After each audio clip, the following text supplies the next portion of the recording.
एक राजा दरबार में न्याय कर रहा होता है। उसके सामने दो फरियादी खड़े थे जो न्याय मांगने दरबार में आए हुए थे। राजा ने उन्हें अपना अपना पक्ष रखने को कहा। दोनों ने बारी बारी से अपना पक्ष रखा। जब पहले व्यक्ति ने अपना पक्ष रखा था, तब राजा अपने छोटे से बच्चे के साथ खेलने में व्यस्त था।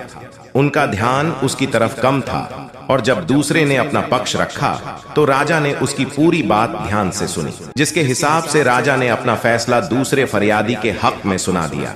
यह सुन सभी दरबारी सन्न रह गए, क्योंकि सभी को पहला व्यक्ति निर्दोष लग रहा था। राजा के सामने सच बोलने की हिम्मत किसी की भी न थी। इस बात को 2 दिन बीत गए। तीसरे दिन सजा पाए व्यक्ति का बेटा दरबार में पहुंचा और राजा से न्याय मांगने लगा। उसने कहा, महाराज, एक राज्य है जहां मेरे पिता अपनी फरियाद लेकर गए थे। उन्होंने अपना पक्ष रखा, लेकिन राजा उनकी बात सुनते वक्त सो गया, और जब उठा तो राजा ने दूसरे व्यक्ति की बात पूरी सुनी और राजा ने उसी के पक्ष में फैसला सुना दिया है।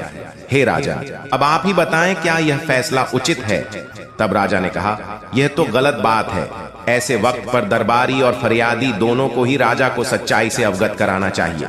फरियादी को बिना अपराध के दंड सहना पाप है और गलत भी है, और दरबारी भी तो न्याय का हिस्सा है। राजा कोई भगवान नहीं है, उनसे भी गलती हो सकती है। ऐसे में दरबारी को भी अपना दृष्टिकोण रखने का पूरा हक है।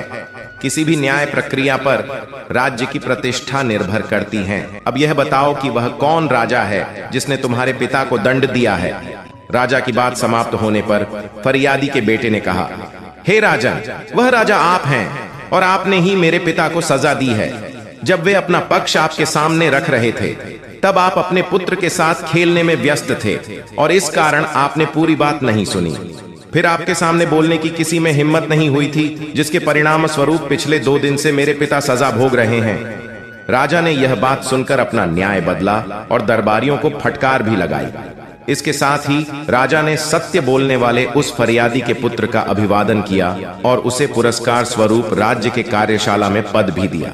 सच्चाई कैसी भी हो, उसका साथ देने में ही भलाई होता है। अगर दरबारी की तरह फरियादी का पुत्र भी चुप रहता, तो उसके पिता को तो सजा भोगनी ही पड़ती। साथ ही जो सबक राजा और दरबारी को मिला, वो भी कभी नहीं मिलता। एक व्यक्ति के सच बोलने से कई व्यक्तियों का भला होता है। जिस तरह से राजा ने सत्य को स्वीकार कर अपनी भूल को ठीक किया, उसी तरह सभी को अपनी गलती स्वीकारने में शर्म नहीं करनी चाहिए, अपितु उसे स्वीकार कर, उसे ठीक कर, उससे सीख लेनी चाहिए।